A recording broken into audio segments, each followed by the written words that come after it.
Vamos a tener un momento de oración antes de comenzar.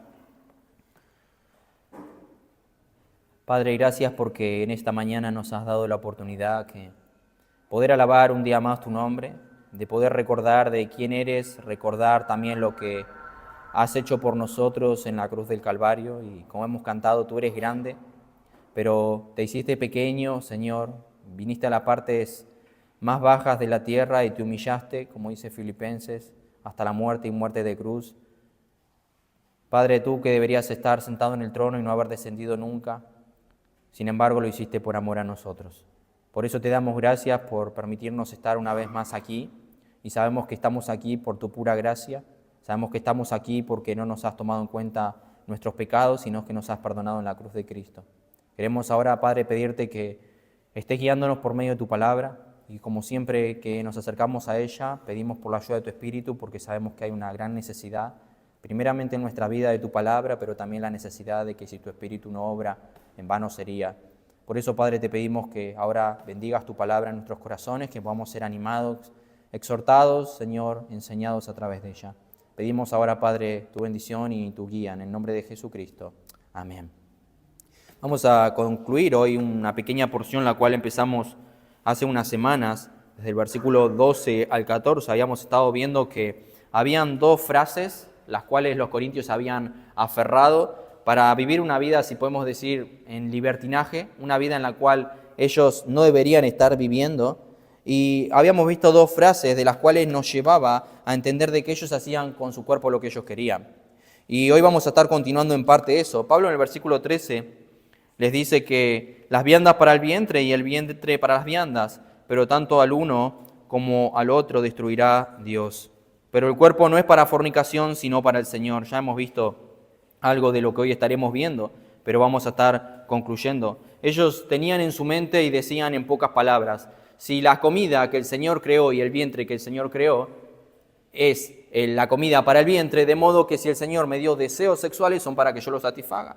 Entonces en la ciudad de Corintio habían personas que estaban yendo, como ellos adoraban antes de venir a Cristo, adoraban de esa manera a la diosa Diana con prostitutas, de esa manera era la adoración, pero ellos decían, de modo que si el Señor me dio el vientre para las viandas, también dio mi cuerpo y me dio los deseos para que yo los satisfaga. Pero lo que hoy estaremos viendo en parte es que el Señor sí nos dio un deseo de sexual, de tener intimidad, pero siempre y cuando en el marco del cónyuge, esposo y esposa, lo cual Dios unió. Y es eso lo que Pablo va a seguir con ese pensamiento, pero también hay algo que yo me quiero enfocar en, que hay una enseñanza clara en las Escrituras. Pablo dice, versículo 15, ¿no sabéis que vuestros cuerpos son miembros de Cristo? Él antes ya había dicho, pero el cuerpo no es para la fornicación, sino para el Señor. El cuerpo no lo deben utilizar de cualquier manera, sino para el Señor, y el Señor para el cuerpo. Hay una unidad, la cual hoy estaremos explayándonos un poco más, porque vemos esta enseñanza clara. Desde el momento que nosotros nos convertimos, desde el momento que nosotros vamos a Cristo, Cristo nos salva, viene a morar el Espíritu Santo en nosotros, hay una unidad en Cristo en nosotros, hay una unidad a nuestro Señor Jesucristo. No solamente nuestra alma queda unida a Él, sino nuestro cuerpo. Y ese es mi primer punto. Tu cuerpo, nuestro cuerpo, le pertenece a Cristo. Él dice, ¿no sabéis que vuestros cuerpos son miembros de Cristo? Quitaré pues los miembros de Cristo y los haré miembros de una ramera. De ningún modo, de ninguna manera. Lo primero que Pablo dice, vuestros cuerpos son miembros de Cristo. No dice serán cuando estemos en gloria, ahora son. Hermanos, si tú eres creyente, tu cuerpo es de Cristo. No solo, por eso siempre hacemos hincapié, hermanos, que no es meramente soy salvo o me gano un pasaje al cielo. No, mi vida entera ahora está consagrada al Señor. Mi mente, mi corazón, mis pensamientos son de Cristo, aquí y ahora. Pablo dice, miembros de Cristo. Y esto, como acabo de decir, nos enseña que hay una unidad fuerte, una unidad espiritual. El que se une al Señor, un espíritu es con Él, dice el versículo 17, algo para apuntar más de lo mismo. Cristo está unido a nosotros, hermanos, y nosotros a Él. Se hace un solo cuerpo, es como si fuera una sola persona, hay una profundidad, una relación profunda. Por eso Pablo tiene razón para indignarse de cómo ellos estaban comportando. Ellos estaban tomando su cuerpo para la inmoralidad sexual, aún siendo creyentes. Por eso Pablo les enseña que si están unidos a Cristo, no pueden unirse a una prostituta. Él hace otra serie de preguntas. Dice, ¿quitaré los miembros de Cristo y los haré miembros de una ramera? De ningún modo. Es la respuesta que se espera. Jamás Otras traducciones dicen, de ninguna manera, en absoluto, ni pensarlo. Pero todas las versiones hacen hincapié en que eso es inaceptable. ¿Cómo vas a utilizar tu cuerpo y unirlo y tener intimidad con una ramera? De ningún modo, eso no puede suceder nunca, porque la Biblia presenta una relación íntima y el sexo como algo bueno, agradable, sagrado a Dios. Pero como dije, siempre y cuando ocurra en el marco del compromiso y del matrimonio que los esposos hacen al casarse, hasta que la muerte los separe. Hebreos 13:4 dice, honrosos sean todo el matrimonio y el lecho sin mancilla, pero a los fornicarios y a los adúlteros los juzgará Dios. Ahora la pregunta es, ¿cómo puede un cristiano, y esto es lo que le sorprendía a Pablo, cómo puede un cristiano, si los corintios decían que eran cristianos, unir su cuerpo, que es un miembro del cuerpo de Cristo, a un pecado tan horrible? ¿Cómo puede ensuciar el templo del Espíritu Santo? Nadie puede decir, hermanos, que sirve a Cristo en espíritu, pero con el cuerpo es libre para hacer lo que se le antoje. No. Por eso acabo de decir que nuestra vida ahora debe estar consagrada a Cristo. Nuestros pensamientos, nuestra mente, nuestro corazón, nuestros miembros. Como dice Romanos, ahora ya no utilicéis tus miembros al pecado, porque ya no estás en el pecado, sino para la justicia. Para la justicia. Por eso esto nos enseña la unidad que hay con el Señor. Y también la unidad que sucede si una persona se une con otra persona. Si una persona tiene relaciones sexuales con una prostituta, no solo va a involucrar su cuerpo, sino también su alma. Su alma. Por eso, en sus relaciones sexuales, un esposo y una esposa se convierten en una sola carne. Hay una unidad. Es una forma que está bajo la bendición de Dios, porque Dios aceptó eso. Pero si hay sexo fuera del matrimonio, estas dos personas se convierten en una sola carne, de igual manera, pero que están bajo la maldición de Dios, porque están haciendo algo que sabemos que le desagrada a Dios. Y Pablo menciona allí algo importante, un versículo. Él dice así, por eso dice la Escritura, se unirán y los dos serán una sola carne. Génesis 2:24, y él toma la idea de allí. Por eso dejará el hombre a su padre y a su madre y se unirá a su mujer y vendrán a ser los dos una sola carne. Esa palabra unirá significa adherirse. Hay una unión especial cuando un matrimonio se une, algo hermoso que Dios diseña y no es simplemente placer, hermanos. Por eso Pablo dice, ahora voy a tomar mi cuerpo y unirlo a otra persona. De ninguna manera. Porque en ese caso, si un creyente se une con una ramera, sería lo mismo que hacer un miembro de Cristo, un miembro de una ramera. Está uniendo esa ramera a Él. Nosotros cuando vamos al Señor y estamos en Cristo, somos unidos a Cristo. Y no podemos meter una ramera a esa unión, porque los dos van a ser un mismo cuerpo cuando se unen. Por eso cuando un cristiano, hermanos, cae en inmoralidad, involucra a su Señor. Por eso toda relación sexual fuera del matrimonio sabemos que es pecado, pero cuando los creyentes caen en ella es mucho más horrible, porque profana a Cristo. ¿Y qué significa profana a Cristo? Profana a Cristo. Es pisotear algo que es sagrado. Esa es la idea, es pisotear algo que es sagrado. Es pisotear algo que es sagrado. Es tratar sin respeto a algo que Dios le da mucho valor, como al matrimonio, como a la intimidad que Él creó. Eso es profanar. No puede unir lo que es santo con lo que es inmoral. Si yo sé que Cristo ahora está en mí y está unido a mí espiritualmente, ¿cómo yo voy a hacer unir una ramera? Y lo que Pablo dice aquí es que cuando un cristiano fornica, está profanando a Jesucristo porque nuestro cuerpo está unido a Él. Y eso es algo terrible, Pero eso no quiere decir que solo los cristianos, si fornican, pecan. Sabemos que el mundo también fornica, pecan, tienen intimidad antes del matrimonio. Ellos están violando igualmente la ley de Dios moral, pero ese pecado en un cristiano es aún peor, porque teniendo el conocimiento, sabiendo, lo hace de igual manera. Alguien dijo así, Cristo no queda personalmente mancillado con el pecado, mas más de lo que son contaminados los rayos de sol que se reflejan sobre un depósito de basura, pero su reputación sí queda empañada por causa de la asociación. Esta es la idea, cuando los rayos del sol se reflejan en un tacho de basura, el sol no se mancha por eso. Cristo tampoco cuando un cristiano peca, pero sí empaña la reputación del cristiano. Sí empaña la reputación de Cristo, como lo hemos visto tanto en otros capítulos. ¿Cómo la iglesia puede permitir un pecado dentro de la iglesia? Cristo está siendo manchado cuando eso sucede. Por eso, hermano, lo que haces con tu cuerpo afecta tu relación espiritual con Cristo. Tu relación espiritual con Cristo. Alguien también dijo así: sexo fuera del matrimonio es como un hombre robando en un banco. Él obtiene algo, pero no es suyo, y él pagará por ello algún día. Pero sexo dentro del matrimonio puede ser como una persona poniendo el dinero en el banco. Hay certeza, seguridad y recogerá fruto, bendición, sin duda. Pablo refuerza lo que dice en el versículo 17, pero el que se une al Señor, un espíritu es con Él. Refuerza lo que estamos diciendo, más de lo que venimos diciendo. Y él dice, así como en el acto físico hay una unión que son dos, así cuando una persona cree en el Señor Jesucristo, se une a Él, es lo que él dice, un espíritu con Él, un espíritu con Él. Sin duda hay una perfecta unión en esas dos personas. Por eso Pablo dice que los que están unidos al Señor nunca deberían tolerar ningún tipo de unión que entre en conflicto con ese matrimonio espiritual que tenemos con Cristo. Y por eso él da una advertencia a la cual estaba sucediendo y la cual ellos estaban fornicando con una ramera. Versículo 18, y esa es la advertencia. La inmoralidad sexual es un pecado contra el propio cuerpo. Él dice, huid de la fornicación, huid de la fornicación.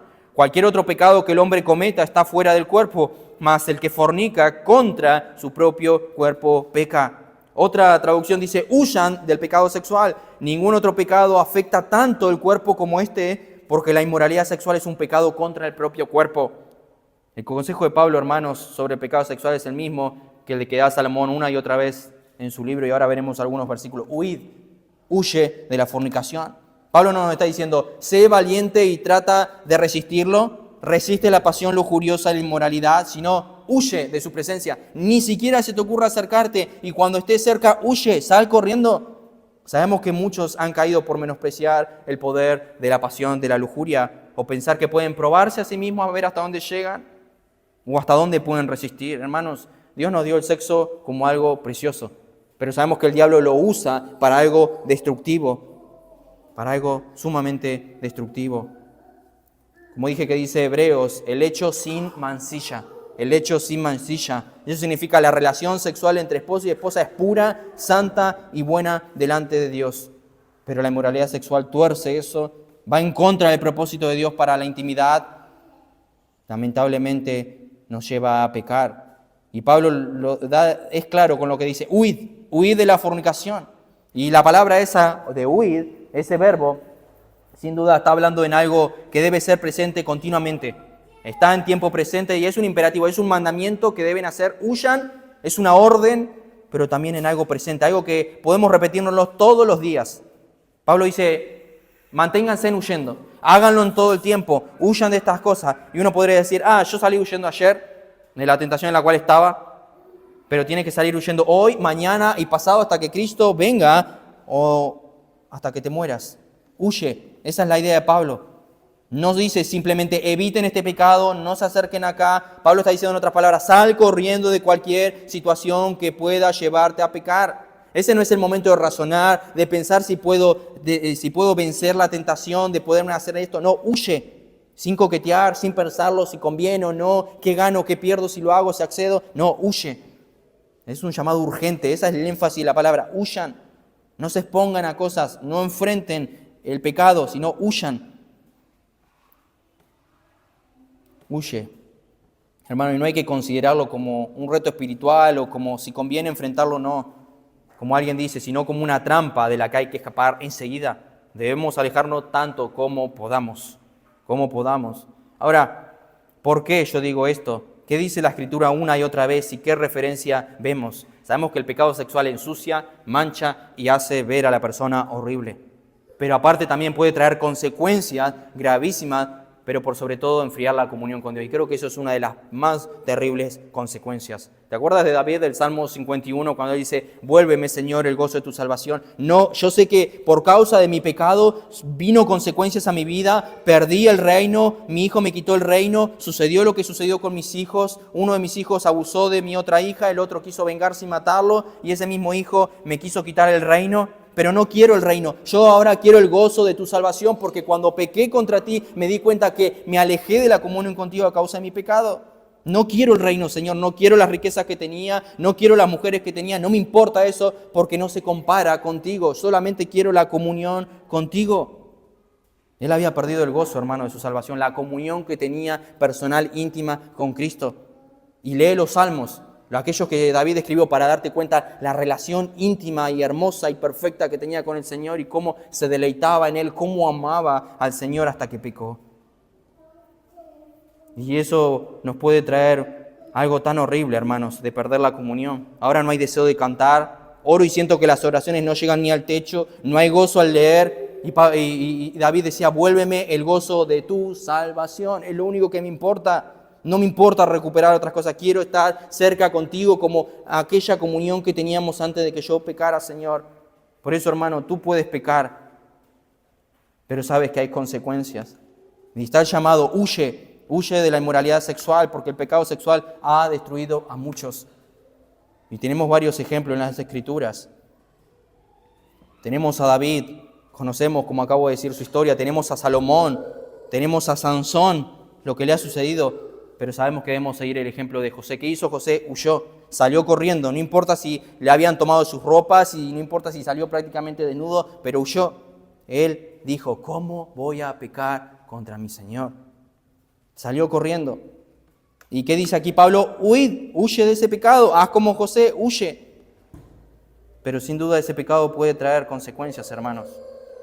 Ya lo he mencionado en otras ocasiones y no quiero repetir lo mismo, pero cuando hablamos en el capítulo 5 de la importancia del pecado y las consecuencias que puede traer, sabemos que hace un tiempo un pastor cayó, él se arrepintió, escribió una carta y se arrepintió, un pastor sumamente reconocido mundialmente, pero sabemos que las consecuencias quedan. Las consecuencias quedan. Si bien puede ser perdonado por la gente, por Dios, pero yo no creo que pueda volver a hacer lo que hacía antes, ministrar como ministraba antes y estar delante de una cámara como lo hacía antes. Las consecuencias. Hermano, tú puedes pecar contra el Señor. Tú puedes pecar contra el Señor y probablemente lo vas a hacer. Puedes arrepentirte con el Señor. Vas a ir a arrepentirte del Señor. Va a volver la comunión, pero muchas veces las consecuencias quedan. Tú no puedes pretender pecar contra el Señor, que suceda algo, te restauras con el Señor, te restauras con algún hermano, te restauras con la iglesia y que las consecuencias también se restauren, porque muchas veces duran toda la vida. Si tú pierdes a tu familia por engañar a tu esposo o esposa, pierdes a tu marido y destruyes a la familia por engañar a tu esposo, las consecuencias quedan. Va a haber perdón, puede haber algo, pero ya seguramente no van a estar nunca más juntos. Consecuencias. Y eso es lo que hace el pecado, hermano. Mira las consecuencias de Sansón. ¿Cómo terminó? ¿Se acuerdan cómo terminó Sansón? Sin ojos, ciego, muerto, de una manera horrible, porque su deleite vemos una y otra vez que muchas veces estaban en las mujeres. Sus consecuencias.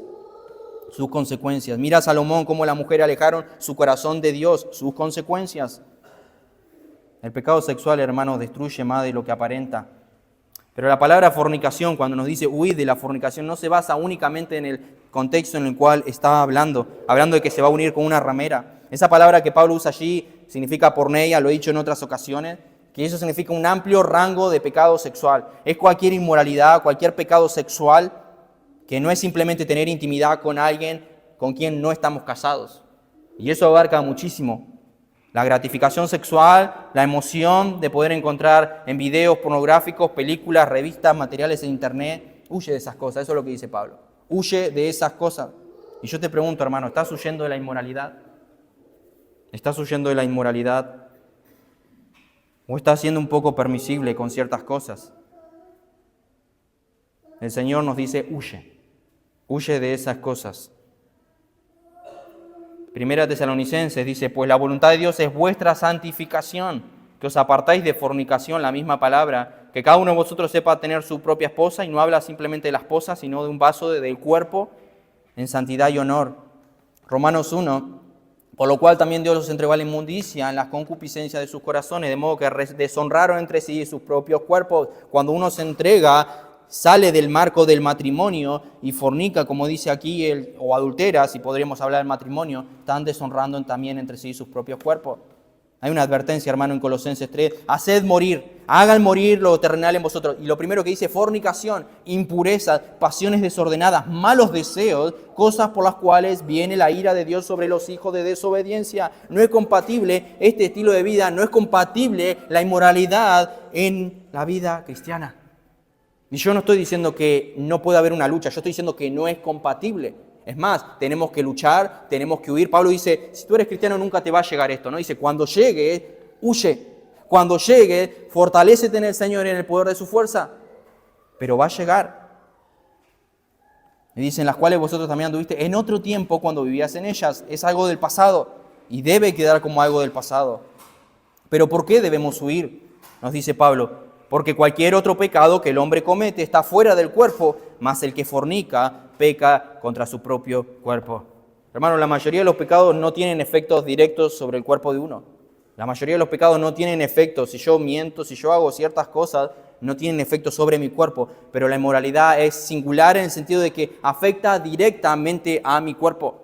Más allá de todo lo que acabamos de decir, de cómo el Señor abomina eso, que nos unamos con una ramera, nos unamos con otra persona cuando el Señor está en nosotros,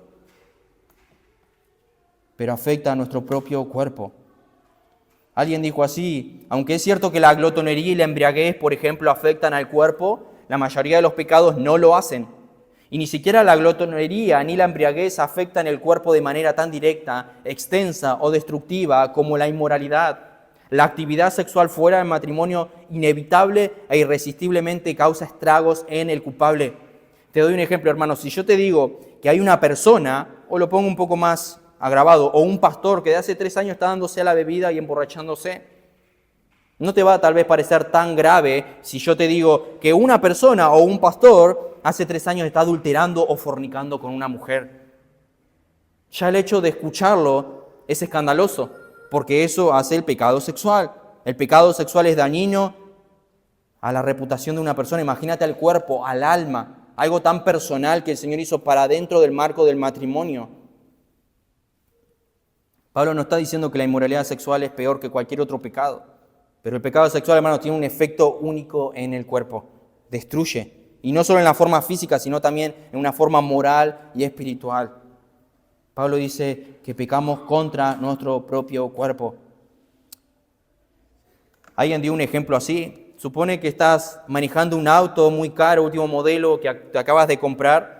Y si tú andas muy rápido, más de lo que es debido, excedes el límite de velocidad, tú estás pecando con el auto.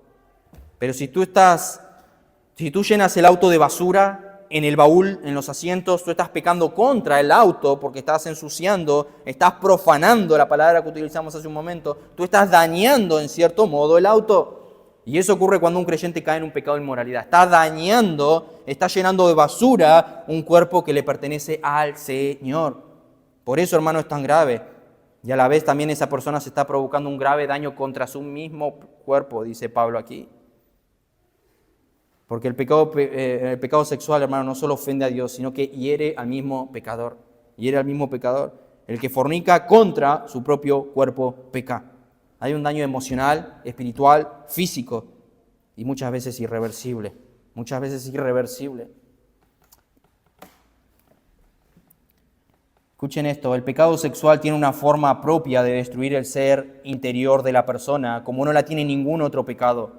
Debido a que la intimidad sexual es la unión más profunda entre dos personas, su mal uso corrompe en el nivel humano más profundo. Por eso el pecado sexual es más destructivo que el alcohol, las drogas y más destructivo aún que el crimen. De modo, hermano, que si tú estás teniendo una lucha con la inmoralidad, lo primero que Pablo dice, huye de esas cosas. Pero lo que nos acaba de decir aquí es que es mucho más destructivo que el alcohol o las drogas y va a comprometer tu vida espiritual, tu relación matrimonial, tu relación con Cristo. Y aunque tú digas que no, créeme que lo va a afectar, porque está en la Escritura una y otra vez. Proverbios 5, porque los labios de la mujer extraña destilan miel y su paladar es más blando que el aceite, mas su fin es amargo como el ajenjo, agudo como espada de 2 filos. Sus pies descienden a la muerte, sus pasos conducen al Seol, sus caminos son inestables. No los conocerás si no considerares el camino de la vida. Ahora pues, hijo, oídme. Hay una advertencia, oídme y no os apartáis de las razones de mi boca. Aleja de ella tu camino, ni te acerques a la puerta de su casa, para que no des a los extraños tu honor y tus años al cruel. No sea que extraños se sacien de tu fuerza y tus trabajos estén en casa del extraño. Y gimas al final, cuando se consuma tu carne y tu cuerpo. Parte de las consecuencias. Proverbios 7, lo rindió con la suavidad de sus muchas palabras, lo obligó con la salamería de sus labios, al punto se marchó tras ella, como va el buey al degolladero, y como el necio a las prisiones para ser castigado. Como el ave que se apresura a la red y no sabe que es contra su vida, hasta que la saeta traspasa su corazón. Otra vez la advertencia, presta atención, ahora pues, hijo, oídme, y estad atento a las razones de mi boca. Hermano, escucha la palabra de Dios cuando te dice huye de ciertas cosas, huye, porque va a venir la catástrofe, va a venir las consecuencias. Escucha, está atento, oídme. No se aparte tu corazón a sus caminos, no yerres en su vereda, porque a muchos ha hecho caer heridos. Y escucha esta parte, si te crees fuerte, si nos creemos fuertes, aún los más fuertes han sido muertos por ella. Camino al Seol es su casa que conduce a las cámaras de la muerte. Aún los más fuertes. Un proverbio más, Proverbio 6, 24. Para que te guarden de la mala mujer, hablando acerca de la palabra, de la blandura de la lengua de la mujer extraña. No codicies su hermosura en tu corazón, ni ella te prenda con sus ojos, porque a causa de la ramera el hombre es reducido a un bocado de pan, y la mujer caza la preciosa alma del varón. Y hace una serie de preguntas. ¿Tomará el hombre fuego en sus senos sin que sus vestidos ardan? ¿Andará el hombre sobre brasas sin que sus pies se quemen? En pocas palabras lo que está diciendo es, ¿tú crees que puedes pecar de inmoralidad sexual y quedar impune? ¿Tú puedes pecar tranquilamente y no van a venir consecuencias? Y como acabo de decir, hermano, tú puedes caer en un pecado y puedes recibir el perdón de Dios, pero Dios no está obligado a librarte de las consecuencias o problemas que vienen como resultado de tu pecado. Como vimos hace un momento, la vida de David se destruyó, cómo terminó Sansón, cómo su corazón se apartó de Dios en Salomón, porque ese pecado tan pequeño que a veces pasa desapercibido no nos deja ver más allá de la tentación misma, no nos deja ver las consecuencias que pueden venir. Eso sucedió en el huerto del Edén. Yo creo que no pasó por la mente de Adán y de Eva la catástrofe que podría venir. Ellos pensaron en ese momento con que ¿seréis como Dios cuando coman de ese fruto? Su mente estaba en eso. Se me presenta una tentación, yo miro la tentación, pienso en querer satisfacer el deseo de en este momento de esa tentación, pero no veo, el pecado me enceguece y eso es lo que hace, no me deja ver las consecuencias. Y Pablo dice, huye de estas cosas. Hay una pureza sexual, hermanos, que uno debe guardar como creyentes. Y vuelvo a repetir lo mismo. Los pecados sexuales afectan al cuerpo. Pero no solamente el pecado sexual afecta al cuerpo, por eso hay que mantener la pureza sexual, sino también hay que tener una pureza sexual porque el cuerpo que afecta no le pertenece al creyente. No le pertenece al creyente porque el verdadero propietario del cuerpo es el Señor. Versículo 19. ¿O ignoráis que vuestro cuerpo es templo del Espíritu Santo, el cual está en vosotros, el cual tenéis de Dios y que no sois vuestro? Y ese es mi tercer punto. Tu cuerpo es templo del Espíritu Santo. Otra traducción, hermano, dice, ¿acaso no saben que su cuerpo es templo del Espíritu Santo, quien está en ustedes y al cual han recibido de parte de Dios? Ustedes no son sus propios dueños. Y otra traducción dice, ustedes no se pertenecen, con todo el tiempo haciendo hincapié en lo mismo, no eres tuyo. Y la palabra que Pablo usa allí, hablando de templo, lo vemos en el Antiguo Testamento, donde el lugar santo, el lugar santísimo, es decir, donde Dios manifestaba su presencia. Esa es la palabra templo, hace hincapié en eso. Donde Dios reside, donde Dios está, donde Dios habita en el templo. Y si tú eres creyente, tú eres templo del Espíritu Santo. Juan 14, 17. El Espíritu de verdad, al cual el mundo no puede recibir, porque no le ve ni le conoce, pero vosotros le conocéis. ¿Por qué? Porque mora con vosotros y estará en vosotros. Romanos 8, 9. Vosotros no vivís según la carne, sino según el Espíritu. Y si es que el Espíritu de Dios mora en vosotros, y si alguno no tiene el Espíritu de Cristo, no es de él.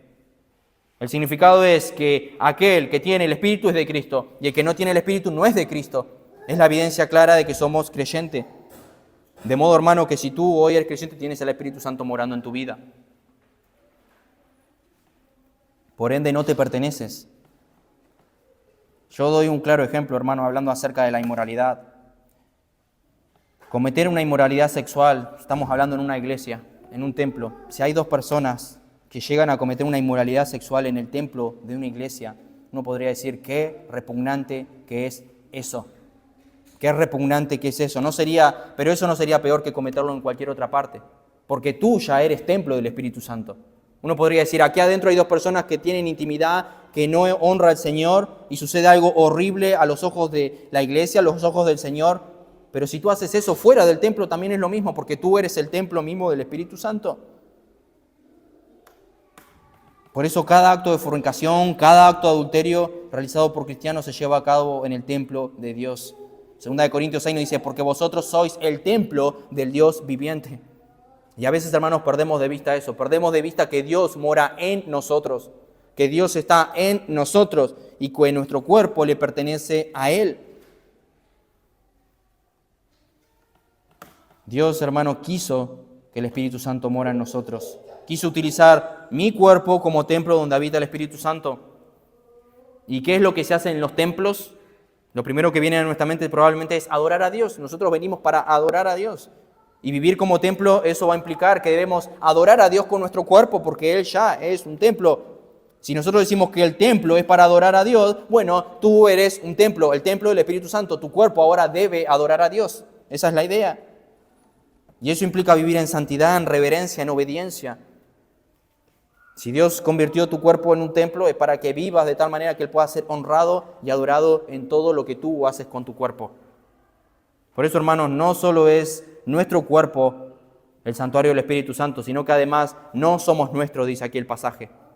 No somos nuestros, el cual está en vosotros, el cual tenéis de Dios, y que no sois vuestros. ¿Acaso no lo saben ustedes, Corintios? Porque si ustedes ven, está en signo de pregunta. Y que no sois vuestros, ¿acaso ustedes no se dan cuenta que no son de ustedes y no pueden vivir de la manera que quieran? Hermanos, nosotros podemos pensar que es nuestro cuerpo, y esto a veces puede costar asimilar, que nos pertenece. Nos cuesta pensar que no es nuestro cuerpo, porque yo digo, esta es mi mano, estos son mis pies, esta es mi cabeza. Si yo estoy clavando un clavo y le erro y me golpeo el dedo y digo, me golpeé mi dedo, me voy a lastimar mi dedo, este es mi cuerpo que va a sentir dolor. Y si es una realidad eso, entonces ¿por qué Pablo dice que lo cierto es que en primer lugar es tu cuerpo y a la vez no lo es? Él lo dice ahí, ¿no sabéis que vuestros cuerpos son de ustedes, son miembros de Cristo? Pablo reconoce que son propios de ustedes, pero él dice, el de que fornica también dice, contra su propio cuerpo peca. Es tu cuerpo, hermano, pero ese cuerpo en última instancia le pertenece al Señor. Ese cuerpo le pertenece al Señor porque dice que Él lo compró con su propia sangre. El versículo siguiente. Y si bien es cierto que este cuerpo Dios me lo dio para que habite yo o lo disfrute en parte lo que Él me ha dado, también aún este cuerpo voy a tenerlo en gloria. También es cierto que no puedo hacer con mi cuerpo lo que quiera porque yo no soy el propietario final. Es mi cuerpo, sí, pero el propietario absoluto es Dios. Alguien dijo así, vosotros no os pertenecéis a vosotros mismos. No somos dueños de nuestro cuerpo porque Dios nos creó. Jesús nos redimió y el Espíritu Santo habita dentro de nosotros. El Dios Trino reclama ser el dueño de nuestro cuerpo, pero nos da la libertad para que voluntariamente le consagremos y entreguemos nuestro cuerpo físico. Ahora yo te pregunto, hermano, esa libertad que el dueño de tu cuerpo te dio para que voluntariamente te consagres a Él y le entregues tu cuerpo físico, ¿lo estás haciendo? Por eso somos llamados a glorificar a Dios en nuestro cuerpo. Y ese es mi último punto. Glorificad a Dios vuestro cuerpo, versículo 20, porque fuimos comprados. Y que no sois vuestros. ¿Por qué no sois vuestros? ¿Por qué no te perteneces, hermanos? Porque habéis sido comprado por precio. Y ya que fuiste comprado por precio, glorificad pues a Dios en vuestro cuerpo y en vuestro espíritu, porque son de Dios. Vuelve a repetir otra vez, son de Dios. Esa palabra comprar, ya lo hemos dicho en otras ocasiones, significa redimir. Él nos redimió, nos compró de la esclavitud en la cual nosotros vivíamos. Compró a sus redimidos, compró a su pueblo por medio de su sangre. Ahora son su propiedad. Esa es la idea. Y tú, hermano, si fuiste comprado por precio, eso sin duda nos habla otra vez de propiedad. No eres tuyo, no te perteneces. Eres de alguien más. Alguien te compró. Ya no nos pertenecemos, hermano, a nosotros mismos, porque hemos sido comprados por precio. Primera de Pedro 1:18, no fuimos rescatados con cosas corruptibles como oro o plata, sino con la sangre preciosa de Cristo, como de un cordero sin mancha y sin contaminación. Hermano, no te perteneces. No te perteneces. Tú puedes vivir como tú quieras, pero debes entender que tu cuerpo no te pertenece. Y por eso hago hincapié en lo que dije al principio. A veces pensamos que la vida cristiana es, obtengo la salvación igual al cielo. No, la vida cristiana es enteramente entregado a Dios, al servicio de Dios, a vivir para Él, a vivir para su gloria, a entregar aún mi cuerpo, mis bienes, mis posesiones, todo. Eso lo vemos en la iglesia primitiva en Hechos una y otra vez. Vemos la vida de Pablo entregada. No me importa lo que yo sufra, no me importa lo que padezca en mi vida, en mi cuerpo, porque esta vida, este cuerpo es para ti, Señor. Esa es la idea de Pablo una y otra vez en sus cartas. Una vida consagrada, entera, porque el cuerpo es templo del Espíritu Santo. El templo es de Dios. Porque la redención no es solamente el alma, sino también el cuerpo, hermanos. Y como el cuerpo le pertenece a Dios, hay un mandato de glorificar a Dios con nuestro cuerpo. Él es digno, hermano, de nuestra obediencia, de adoración, aún con nuestro cuerpo. Y eso encierra toda tu vida, tanto interna como externa, debe glorificar a Dios. Hermano, entiende que tu cuerpo tiene un propósito sagrado para Dios, aunque tú no lo veas así tal vez, aunque el mundo no lo vea así, hace aberraciones con el cuerpo, pero el cuerpo tiene un propósito sagrado para Dios. Por ende, la pureza sexual no es solo moralidad, sino adoración. Somos llamados a adorar, a entregar nuestros cuerpos como sacrificio vivo, dice Romanos 12, una entrega total de nosotros a Cristo. Así como Él se entregó por nosotros, ahora nosotros debemos entregarnos a Él, no solamente en espíritu, sino en cuerpo, nuestra vida entera consagrada a Dios. Fuiste comprado, hermano, y Cristo lo pagó con su sangre. El cuerpo no es tuyo para que tú lo uses como tú quieras. Somos propiedad de Dios. Somos propiedad de Dios. Lamentablemente es una palabra que se ha perdido, no se usa. Consagración, en el Antiguo Testamento estaba repleto de esa palabra de consagración a Dios. Pero nosotros podemos decir que somos creyentes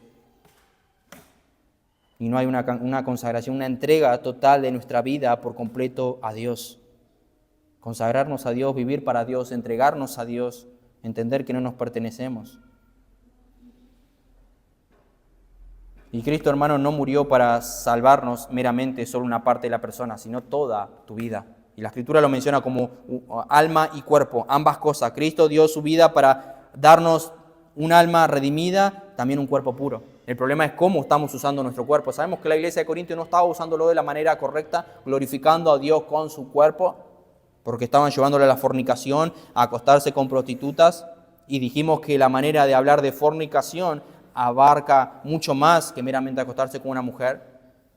Lo dice claro la Escritura, que el que mira y lo codicia ya adulteró en su corazón.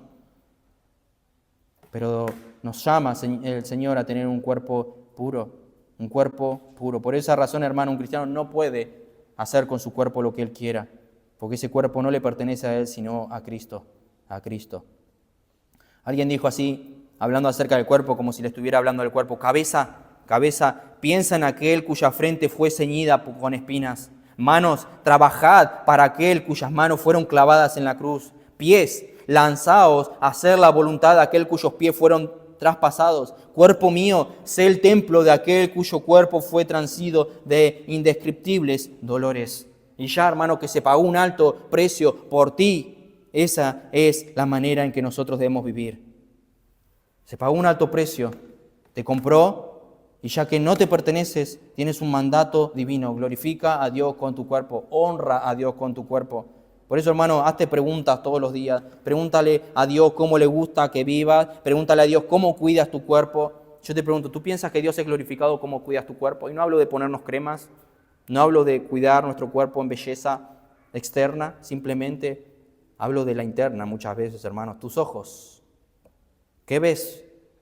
Y yo te pregunto, ¿piensas que el Señor es glorificado con lo que ves? ¿Piensas que el Señor es glorificado con lo que oyes? ¿Piensas que a donde van tus pies o lo que haces puedes decir con toda libertad: el Señor está siendo glorificado por medio de mi vida?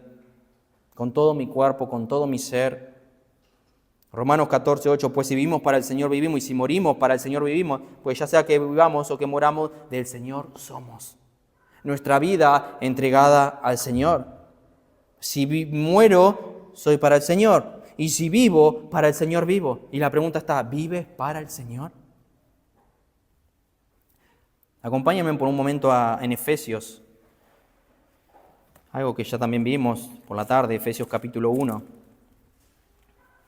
Para hacer un poco hincapié en esto. Y ya vamos a ir concluyendo. Versículo 3. Bendito sea el Dios y Padre de nuestro Señor Jesucristo, que nos bendijo con toda bendición espiritual en los lugares celestiales en Cristo, según nos escogió en Él antes de la fundación del mundo, con un fin, un propósito, para que fuésemos santos y sin mancha delante de Él. ¿Con qué fin lo hizo? ¿Con qué fin nos escogió? Versículo 6, para la alabanza de la gloria de su gracia. Versículo 12, ¿con qué fin lo hizo? A fin de que seamos para alabanza de su gloria. ¿Y por qué nos dio su Espíritu? Nos selló, versículo 13 y 14. Al final del 14 dice, para alabanza de su gloria. Hermano, cuando tú entiendes la redención, cuando tú entiendes lo que Cristo hizo por ti, que te compró, que te cogió delante de la fundación del mundo, que entregó su Hijo para que tú seas salvo, debes entender que te compró, y todo lo que dice y enmarca eso es para alabanza de la gloria de su gracia. Es para su gloria por la cual tú eres salvo. Es para su gloria que se te manda a comer y beber para que Él sea glorificado. Es para su gloria que tú hoy estás congregado para alabarle, adorarle. Pero también es para su gloria que tú salgas aquí hoy y mañana, pasado y traspasado, vivas para su gloria. Esa es la idea continua de la salvación. Fuimos salvos para su gloria. Fuimos rescatados para su gloria y se nos ha dado un cuerpo para su gloria. Para su gloria. Para su gloria. Por ende, hermanos, los cristianos deben glorificar a Dios con sus cuerpos. Y eso puede implicar muchas cosas. La manera en que vestimos. Hermana, ¿con qué pureza te vistes? Te puedes parar enfrente del espejo y decir, no estoy atrayendo a ningún hombre, me visto con una belleza que simplemente agrade a mi Dios, a mi Señor. También a los lugares a donde llevamos este cuerpo, las obras que hacemos con este cuerpo. Es sumamente, hermano, peligroso cuando los cristianos usan sus cuerpos para pecar y no han entendido que el Señor mora en Él y que son de Él. Y hago unas preguntas para terminar. Hermano, ¿qué tan consciente estamos de lo que Pablo plantea aquí? ¿Refleja nuestro cuerpo la realidad de que el Espíritu Santo mora en nosotros? Se han escuchado muchas historias cuando uno dice, vi a Cristo. Esa persona que dice que dejó de trabajar en un lugar, a esa persona que dice que fue a la India y cuando fue otro misionero y le habla de Cristo. Hay varias interpretaciones con respecto a eso, varias historias similares. Y que fue un misionero a una isla, que fue un misionero a un lugar, ese misionero luego se va y luego muere, pero cuando va otro misionero, yo quiero hablarles de Cristo, y le empieza a decir, Cristo es así, Cristo es así. Nosotros vimos a esa persona. ¿Cómo que vieron? Si esa persona murió hace 2000 años, nosotros la vimos, estuvo acá y nos enseñó, nos predicó. Esa persona reflejaba a Cristo, ese misionero reflejaba a Cristo. Por eso te pregunto, ¿reflejan, hermano, tus cuerpos que mora el Espíritu Santo? ¿Reflejan tus cuerpos que fuiste comprado por precio? ¿Reflejan tus cuerpos que ya no te perteneces, de que ese cuerpo le pertenece a Cristo? Y yo te animo hoy, hermano, a preguntarte y señalar si hay algunas cosas que debes cambiar en tu vida. Si hay algo que debes dejar de ver, si hay algo que debes dejar de oír, si hay algún lugar en el cual debes dejar de ir. Porque quiero que entiendas que tu cuerpo debe glorificar al Señor. No puede ser que tú dices que eres tal cosa, pero vivas de otra manera. Y hay algo claro en la Escritura, y hay algo continuamente de que nuestra vida debe ir avalada de lo que decimos ser. Tú no puedes decir, soy cristiano, y un cristiano es templo del Espíritu Santo, fue comprado con Cristo, pero vivo como quiero, como la iglesia de Corintios. No puede haber compatibilidad.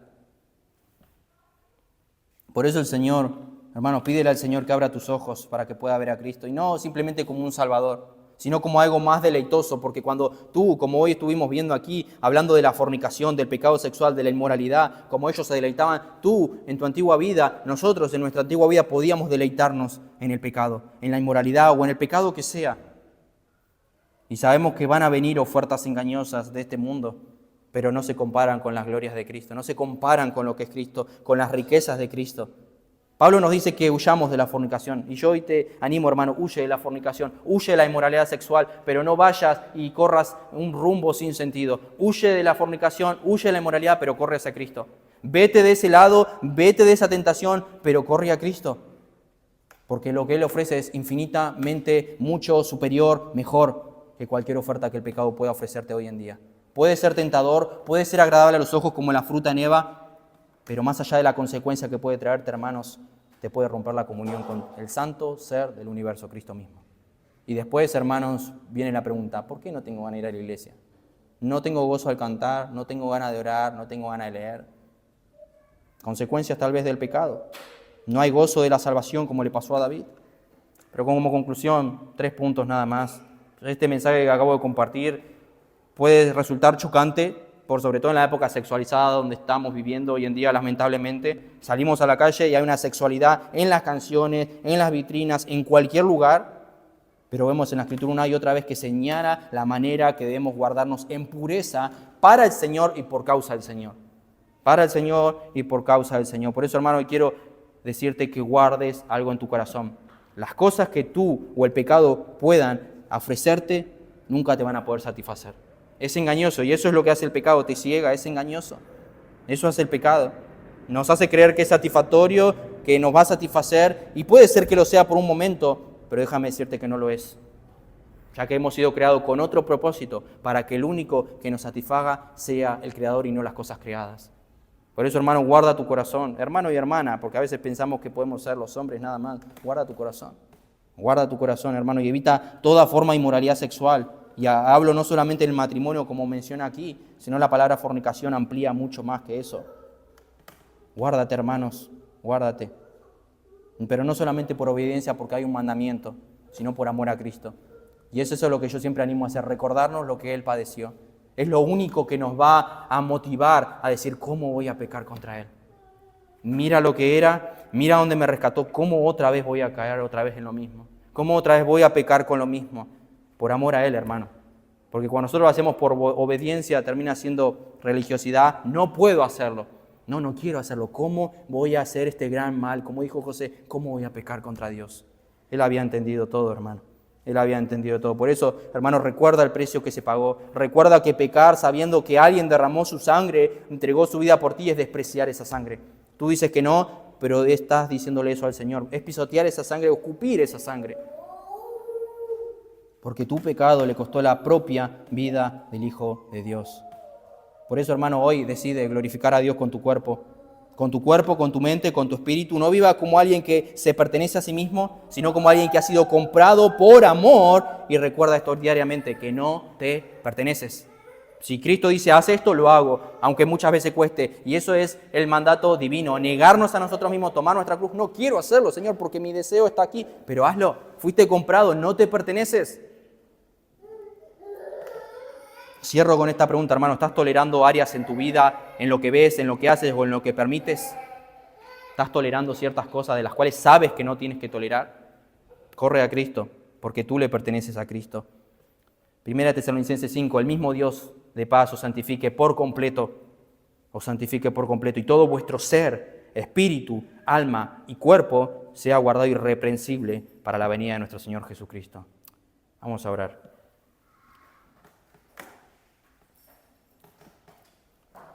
Padre, hay algo que tenemos la certeza de que estamos en este mundo, pero no somos de este mundo.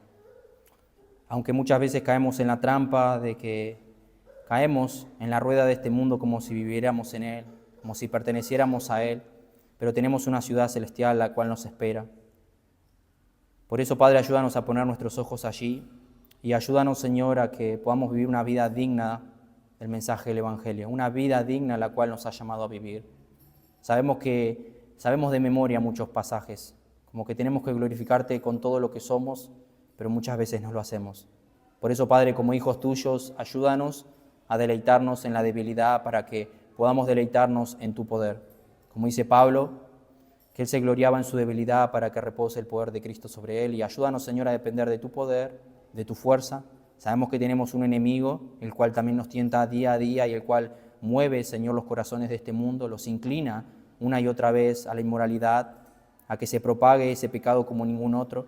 Pero ayúdanos, Señor, a resistir a las cosas de este mundo, a ser fuerte, a buscarte a ti, por sobre todo a poner nuestros ojos en Jesús, el consumador de nuestra fe.